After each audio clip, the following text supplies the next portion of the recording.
নমস্কার বন্ধুরা, আজ আমি আমার পুচকিটার জন্য বানিয়েছিলাম মুড়ি দিয়ে চিল্লা। তো চলো দেখিনি রেসিপিটা কীরকমভাবে বানিয়েছিলাম। তো প্রথমে মুড়িটাকে আমি হাফ কাপ জল দিয়ে সেটাকে সোক করে নেব। ভালো করে সেটাকে ভিজিয়ে রেখেছিলাম কিছুক্ষণ। তারপরে সেটা সোক হয়ে গেলে জলটাকে ভালো করে ছেঁকে সে মুড়িটাকে একটু শুকোতে দিয়েছিলাম। তারপরে আমি একটা বাটিতে হাফ কাপ মতো সুজি আর একটু 1.5 চামচ মতো টক দই নিয়ে নিয়েছিলাম, সেটাকে একটু রুম টেম্পারেচার করার জন্য এবং সুজিটা যাতে একটু ফোলে সেই জন্য সুজি আর টক দইটাকে একটু জল দিয়ে ভালো করে মেখে 2-5 মিনিট মতো রেখে দিয়েছিলাম। 2-5 মিনিট মতো রেখে দেওয়ার পরে সেটাকে আমি মুড়িটাকে এবার মিক্সিতে দিয়ে পেস্ট করব। তো এবার পেস্ট করার পালা। তো মিক্সিতে দিয়ে আমি মুড়িটাকে তারপরে সুজি আর টক দইয়ের মিশ্রণটা দিয়ে দিতে হবে, দিয়ে ভালো করে সেটাকে পেস্ট করতে হবে। দেখো মিক্সিতে দিয়ে অল্প জল দিয়ে আমি সেটাকে আগে ভালো করে লিকুইড ফর্মে একটু করে নিয়েছিলাম। বেশি পাতলাও না বেশি ঘনও না, জাস্ট গোলা রুটি বানানোর মতো একটা চিল্লার ঘোল হলেই চলবে আমার। তো এবার সেই ঘোলটাকে করে নিয়ে দেখো ফর্মটা কি সুন্দর কনসিস্টেন্সিটা এসেছিলো। তো এই এর মধ্যে এবার পেঁয়াজটাকে আমি আগে নুন দিয়ে মাখিয়ে রেখেছিলাম, সেটা দেখানো হয়নি।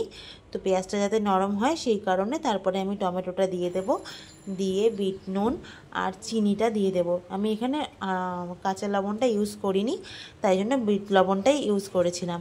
এবার দিয়ে সেটাকে ভালো করে গুলে নেব, গোলা রুটির মতো করে গুলে এবার আমি সেটাকে ভাজতে হবে। তারপরে একটু ডিম দিয়ে দিয়েছিলাম, সেটা বলতে ভুলে গেছিলাম, কারণ ডিমটা দিলে একটু যেহেতু ক্রিস্পি হয় সেই জন্য ডিম আর চালের গুঁড়োর মিশ্রণটা লাস্টে একটু দিয়ে রেখেছিলাম যাতে একটু জিনিসটা খেতে আরও ভালো লাগে।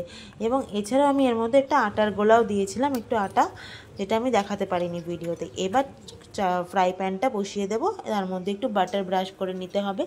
বাটারটা ব্রাশ করে নিয়ে এর মধ্যে এবার আমি গোলাটা দিয়ে দেবো।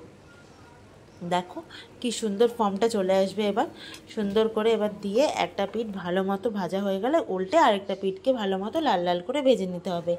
খেতে কিন্তু খুব টেস্টি হয়েছিল বন্ধুরা, তোমরাও একবার ট্রাই করো কিন্তু রেসিপিটা অবশ্যই। এবং দেখো দেখতেও সুন্দর হয়েছিল আর আমার পুতুবুড়িটা মন খুশি করে খেয়েছি। আবার টেস্টি খাবার হলে কোনো ছাড়াছাড়ির সিন নেই, দেখো কি হাসি মুখে।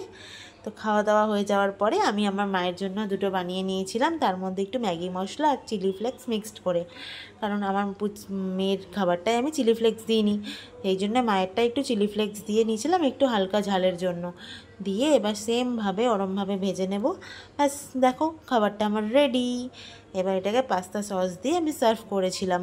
মা একটু খেয়ে বলো তো কেমন হয়েছে, একটা নতুন আইটেম বানিয়েছি আমি। বাহ, খুব সুন্দর হয়েছে, দারুণ দারুণ। তো ভিডিওটা ভালো লাগলে লাইক শেয়ার করে দিও। টাটা।